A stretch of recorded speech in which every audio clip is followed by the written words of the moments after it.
On my way into the conference here today, I bumped into a fella. He said, "What's your talk about?" I said, "Well, what's the S in success?" He looked at me with a furrowed brow. He said, "The S in success?" I said, "Yes, it's about psychology."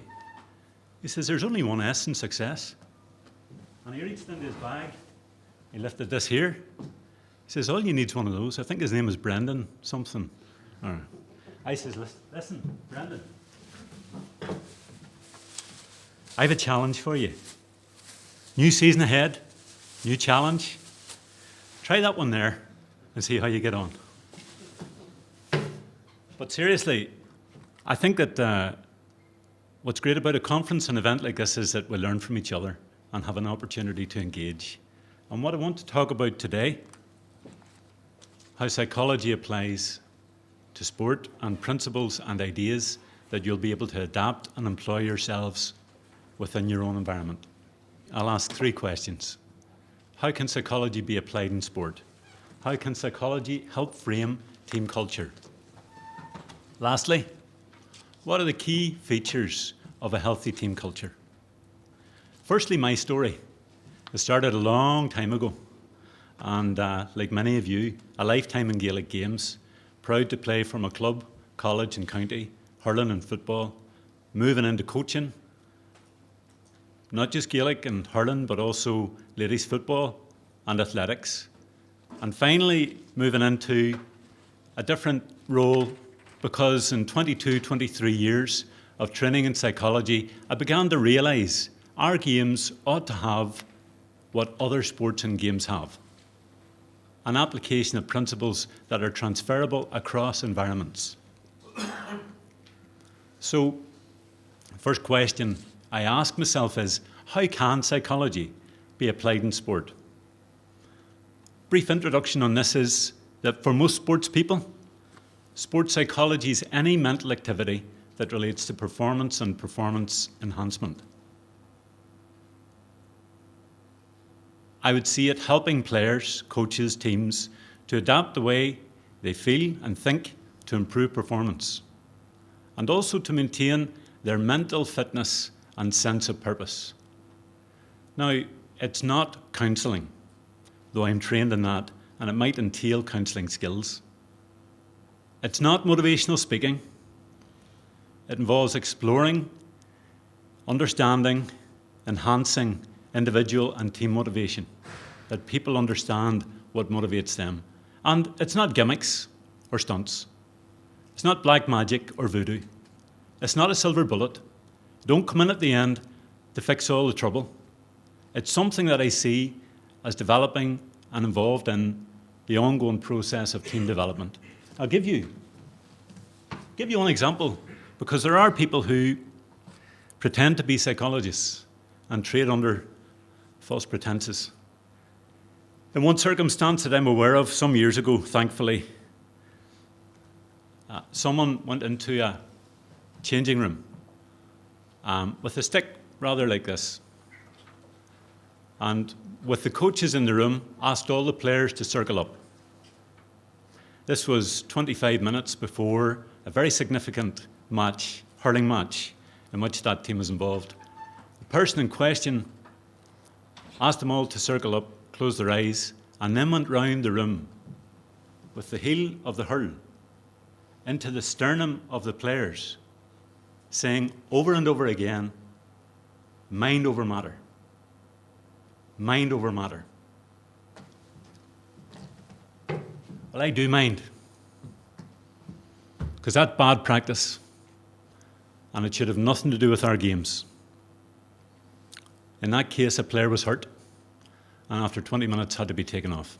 But I'll not say who or what was involved, because in my world, ethics and standards, confidentiality, and ensuring that if you can't do anything to make it better, you certainly do nothing to do any harm. That's a key component of this for me, that we have an ethic, personally and professionally, in everything we do. And for those of you who are coaches, this is not alien to what you do already. It's not a replacement for a coach. It's not apart from coaching. it's very much a part of it. And my approach is to work hand in glove with coaches and managers in shaping the team for which they're responsible. Now, culture is a theme that's come up quite a bit in the course of this and will no doubt later today. So I very quickly used Google Scholar to have a look at what articles there are on culture and sport. And what I found was interesting. Millions of hits when you look at keywords like team culture and performance or team culture and sport. What happens when we look at Gaelic games? Something very different. To me, what this reveals is, although we're an association and an organisation proud of having a mandate to promote culture, maybe we have to look at the culture of the organisation and the culture that we foster and develop within teams. Do we or have we taken time to understand what organisational and team culture actually looks like? And so that brings me to my second question. How could psychology help frame team culture? Well, faraway fields always seem greener, but if you're not up close, maybe you don't see the cack in the grass or the muck in the middle. And I think when we look to team cultures, often we're asked to look abroad, but there are bad examples that I want to bring to your attention. In the case of Australian swimming, a review done exposed a toxic environment within which athletes were asked to prepare and compete. Bullying, and drugs, and bad coaching, all at within one team. And of course, more recently, James McLean, a player from Derry who plays soccer in the English League, was subject to sectarian abuse, something which has been a subject of investigation and has surrounded him for a long time in that environment. Closer to home, we've got other examples outside Gaelic games, the Irish rugby team, for example, which appeared to be on an upward curve until just last year. After taking over, Joe Schmidt, and he has said this in his autobiography, gathered the people together for an activity to look at culture and what the team was about. And he said, as you can see from this excerpt, beyond that first season, we were keen to anchor ourselves to something solid. And we decided that Newgrange would be an ideal symbol for what we could aspire to create. And so come to talk about in a moment, symbols do have an important part in team culture. And of course, in 2018, they were hugely successful.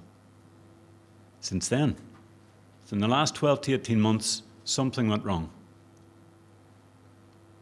Arriving back in Dublin in the airport from their early exit in the Rugby World Cup last autumn, Joe Schmidt was asked to speak to the media, and he said, I think we turned this into a self-consuming monster. He attributed their underperformance to what's called the human factor. A review done, which is, I think, now complete, found that both staff and players were psychologically ill-prepared, and also that they failed or struggled to cope with a sense of pre-competition expectations. Rory Best himself said there was too much tension, too much detail, and said that there was a significant change between 2018 and 2019, where in 2018, when things were going well, the tail end of the week before the match would involve the players taking the lead, the players having a voice. And that space, he said, was an important part of preparing to go onto the pitch. How can you lead on the pitch, he said, if you can't lead in the changing room? But last autumn, it changed. And the questions there are why. But also it reveals culture and progress is not static. It's not a concrete phenomenon. It's ever-changing. And one example, I think, of how important this is to success comes from American football. Bill Walsh, manager of the San Francisco 49ers, once said, culture precedes positive results. Champions behave like champions before they're champions. So to bring it back to our sports, someone with whom I've worked, who I think has very clear ideas about this, I asked him to do a short interview for this conference. This is Paddy. from St Mary's University College. My name is Paddy. I'm a senior lecturer in St Mary's University College, Belfast. I'm also the coach of the Down senior football team. Culture to me is everything. In terms of when bringing a team together and trying to be successful, I always feel that the cultural aspect is essential for not just the day-to-day successful outworkings of the team, but also to build the connections within the group. We build our teams on, we're judging our teams on results. We're judging our teams on how successful we are, what competitions we win. But there's a lot more to it than that. In my opinion, I look at our teams in terms of results, in terms of performance, but also in terms of what we're like as a team, what we're like as a group of people, how we work together. And I feel that in tight games and tight moments, that connection is essential. Values, attitudes and beliefs are crucial to a successful culture. What do you value within the group? What do I value within the group? And how do my values translate to the coaches I work with and to the players that I have under my responsibility at that particular time? I think it's important that I carry and hold those values at all times. I have to understand those values are different for everybody in terms of their life and how they live. But I also think when we come together, there has to be a shared value in terms of what we want to do as a group. Over and again, you hear Paddy speak there about the role of the coach and the significance of his role in developing and transferring values, attitudes and beliefs. And this is just one model, which I want to explain very briefly, of how coach effectiveness might be understood from a psychological point of view. The coach is right in the middle. His or her expectations, values, beliefs, goals, and standards influence those around him or her. But to the left on the slide, you can also see that the socio-cultural context, the organisational climate, and the person's own characteristics all interact with this. And together, the athletes, the players, the team influence the coach, and vice versa. So, what I wanted to understand is, how could we then translate that to our games? What is it that we need to be aware of today? And I asked Paddy that question. We're living in a world now where we're being challenged from all sorts of places, inside and outside of our sport. We live in a world where young people and young players have a lot more demands on them. They're in a world where the social media and the attention of the media is much more greater than it was. So we have to create somewhere that there's a safe space. When players come together, that there's a support mechanism there. And again, that becomes part of our culture. It's a continual process. It doesn't start one day and finish the next day. It happens every single minute of every single day. So whether we're working in the school environment or university environment or working in our clubs or working in our county setups, everybody's still the same. We're all people, and the connection between people is crucial. And I think that the role that I have is a very privileged one, in terms of education or in terms of sport, but it's one that with every privilege there comes a strong responsibility, and something we have to be very careful of and very aware of in this work. So what you're hearing very strongly is an emphasis on the greatest commodity or asset that the GAA, Caolan Mooney, has. People. Our structures are people. Our teams are made of people. Our coaches are people. And the connection that we build with other people is crucial. It's the cornerstone of a good culture. But there's also changes in society. We're sitting here in Croke Park, you couldn't but be aware of the changes in Dublin, the changes in Ireland since the inception of Caolan Mooney. And looking again at some things which, trends and patterns which are around today. The Ulster GAA, the Schools All-Stars, was published a centrefold, double-page spread in the Irish News just a few days ago. Boys in post-primary schools who won All-Star awards. I won one 31 years ago. I don't remember a centrefold spread, a bio about me. I have a jersey to remember it. But the emphasis and attention on young people today is much greater and more intrusive than ever before. And attitudes and behaviours of the younger generation are changing by virtue of the society within which we live.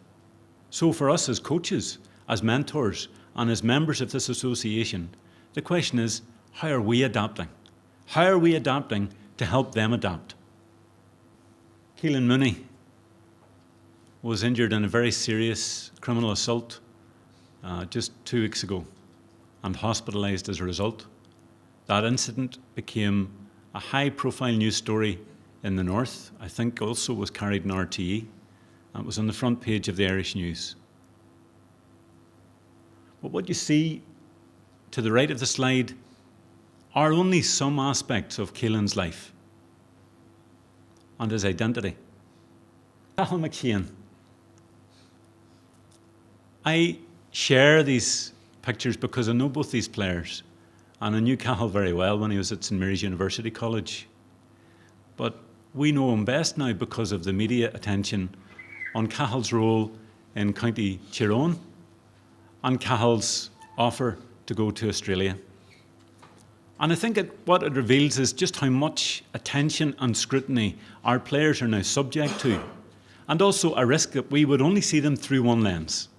I very deliberately wanted to draw your attention to the fact that playing for your county is, if you're privileged enough to do it, only one aspect of your role in Gaelic games and only one small part of your identity for one short stage of your life.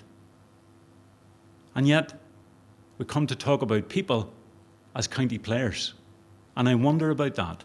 I wonder about the way we talk about the people who are involved in performing and leading our games. And I wonder about the debates that happen around them that they have no part in. BBC journalist Mark Sidebottom, who comments regularly on Gaelic games, himself a former hurler, said recently, "Clubs are not an infinite resource to be mined and plundered. They are a delicate ecosystem to be minded."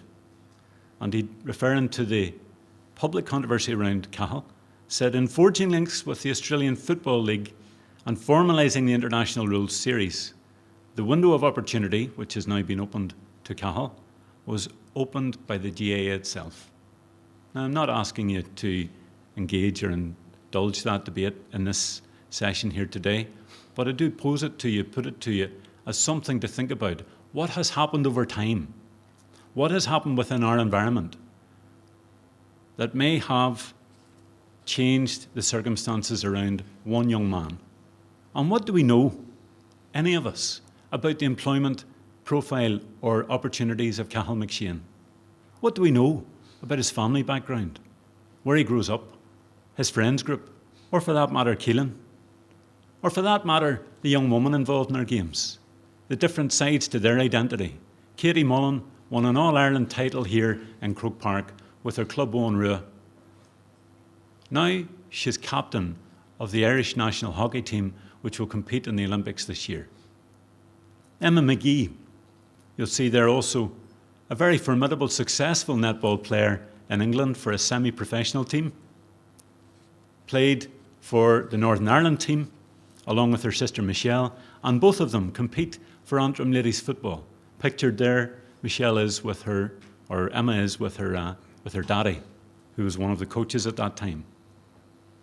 I'm asking you to see beyond the shirt, the single view that we get through the papers and media, and maybe you yourselves find when you walk into a room. I said before, our greatest commodity is people. So I look into my training and background for clues to how people develop. If you want to develop a team, start with thinking about developing people.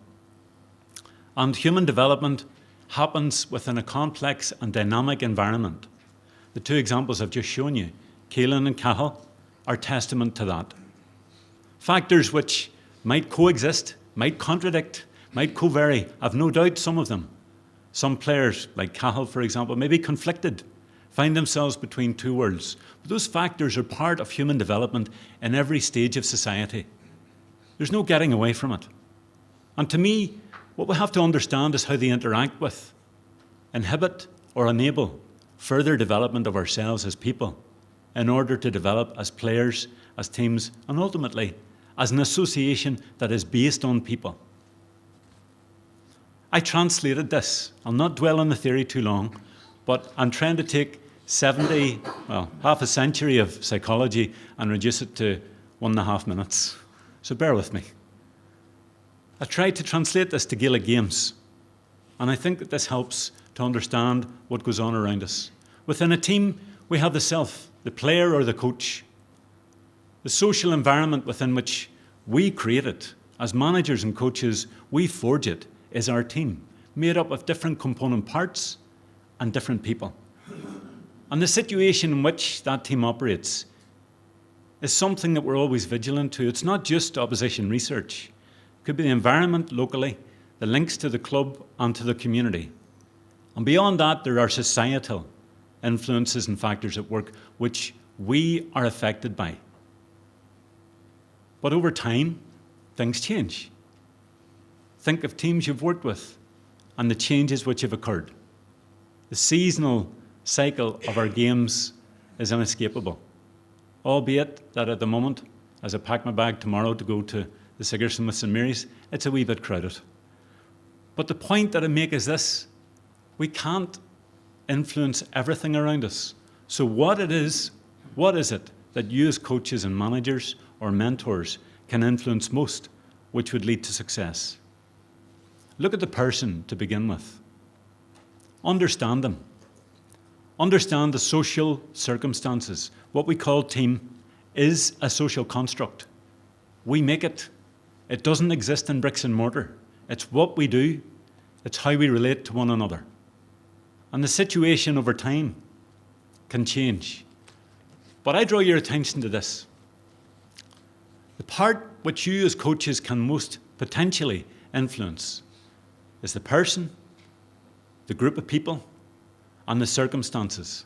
And when those are misaligned, things will go wrong. Incompatible or incoherent values, beliefs between the people involved, misaligned to the context or situation, is not the way to build success. Let me give you an example of what I mean.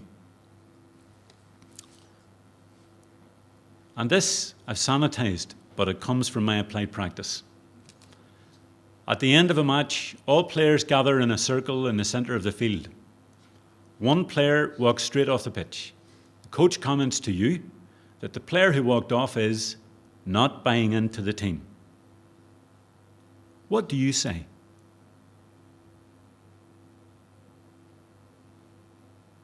Well, I'll tell you what I did. I followed the player. I spoke with him. He had packed his bag very quickly, didn't go into the showers, climbed into a car, and was about to drive off. Why? Because he was returning to a relation's house where there was an infant who had passed away the previous day. And he was going to the wake. And when I came to understand that, I asked, well, why did you come today? He said, because I felt it was my duty to be with the team. But he hadn't said to anybody in the team, because the occasion on which he was playing, he recognised as being important for the group. So it was the very opposite of what the coach thought. It was not that he was not buying into the team.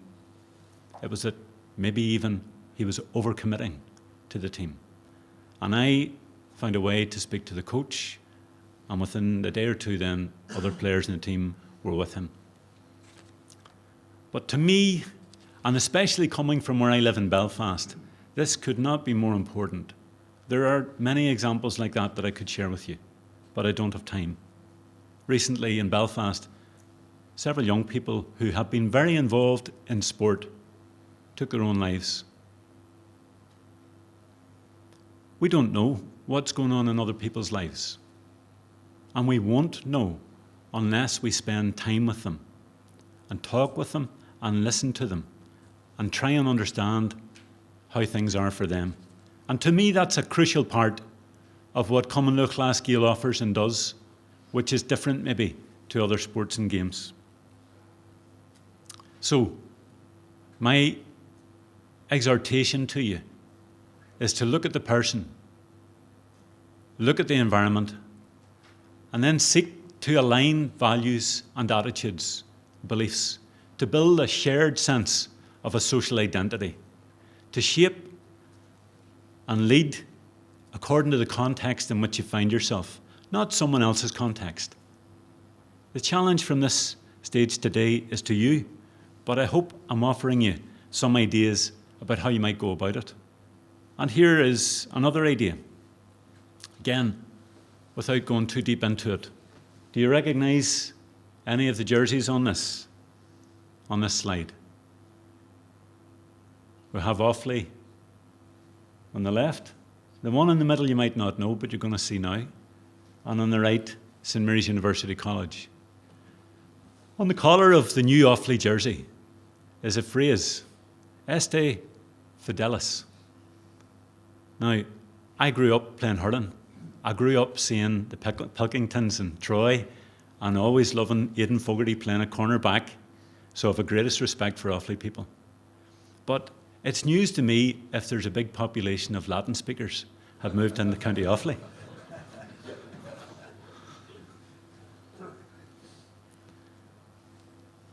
The jersey in the middle, the boys that wear that were out downstairs earlier on.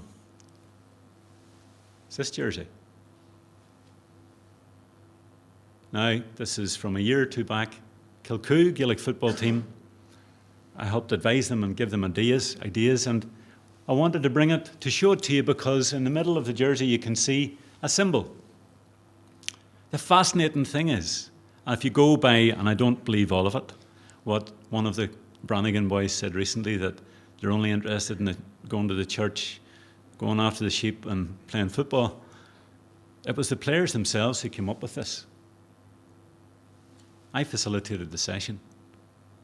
That means something to those players, and I'm honour bound not to tell you what it means. But the significance of it and the difference between Este Fidelis and that symbol on the back of the Kilcoo shirt is that it came from within. It belongs to the team. It's authentic and bespoke. And the last one, the ranch. Significant about the ranch is that's how everybody refers to St Mary's University College. You can see it on the collar. And a lot of people around the country now know of it, refer to St Mary's as the ranch. What you might not know is you will not be able to buy that jersey in any shop in Ireland. That is a totem of what St Mary's culture is about. It can't be bought. And besides that, although other universities have different challenges, there are no scholarships. And when you come in, as the boys do tomorrow, you'll be expected to bring your own shorts and socks for which you paid £20 at the start of the academic year. It has to be bespoke, unique, authentic to the group. Don't go looking for things beyond the group. Look further into the group that you're with. Look further in to your own club, county, college, community, because the clues are there. And another one, which again came from within the group. This team, I'm happy to say, took its own day out in Croke Park and won an All-Ireland title a few years ago. But again, in due deference to the people involved, none of whom I see here today, I haven't disclosed exactly which team it is. But 506 came from that group, came from a workshop that I facilitated with them, and was on the walls of the changing room under the Hogan stand as they went out.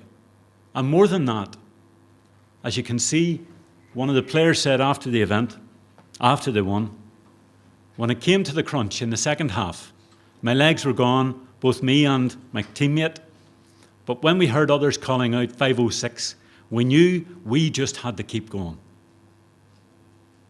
That's the power of looking at the people and the group that you're with. So lastly, key features of a team culture which is healthy. Well, it's often said strength and struggle go hand in hand, but the greatest reward of struggle is greater strength. True or false? Do you think that's right? I'll ask Paddy first. I also feel that the attitudes, and going back for years, I also heard about having a good attitude or a bad attitude, and somebody can be determined by what type of athlete they are purely about their attitude. And I actually believe this here. I'm very, very down the line of attitudes telling me an awful lot about something. Any day, anybody can be motivated. When the sun's shining and things are going well, it can be great to be motivated that day. But a commitment's different. In terms of sport, in terms of team sport, you have to have a commitment and an attitude that will always be there. A hard-working attitude, a good attitude to what you're about. A place you're not afraid to go to challenge yourself and to challenge the people around you. But also have a commitment that will carry you through day on day. And all these things come together in order to create an environment where players can feel as if they're improving, players feel as if they're safe to be challenged, and they're going to be supported where the challenge is there for them. And also when things don't go particularly well, that there's someone there to pick them up and help them get back on their feet and push on again.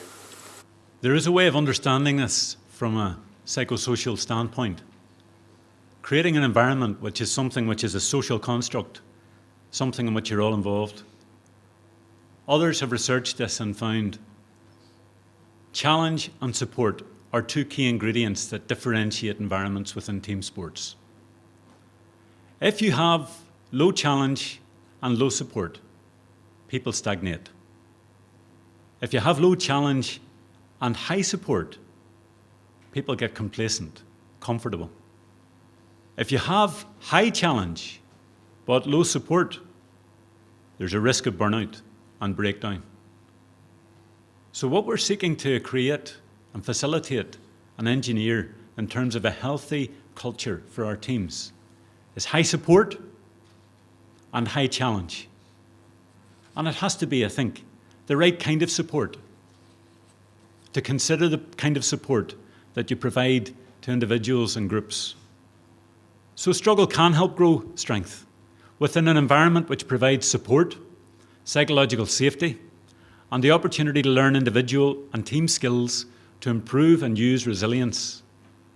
And psychological safety, just to briefly touch on that, ultimately means you're able to talk about the things that people don't want to talk about, and talk freely, honestly, and safely. Paddy referred to security, safety, and stability, that our young people need to feel in the changing world that we live in, that the one place they know they feel they belong is the team. That they can go there and know they'll get the support they need for whatever they need. And other teams have modelled this and explored this. The All Blacks stand out as a team which has turned its culture around. It was not always so good. And one of their former coaches, Wayne Smith, who's also an educator, a former teacher, said, they approach it on the basis of strengths. We work on strengths, not just weaknesses. We want players to understand that they were there because of what they're already good at. That we talk with people about what they're good at and realise that every single individual wants to feel a sense of fulfilment and development as a person in whatever walk of life. So, to summarise the questions that I asked, applied psychology can help, but it's more than mental skills. And it requires high standards of practice.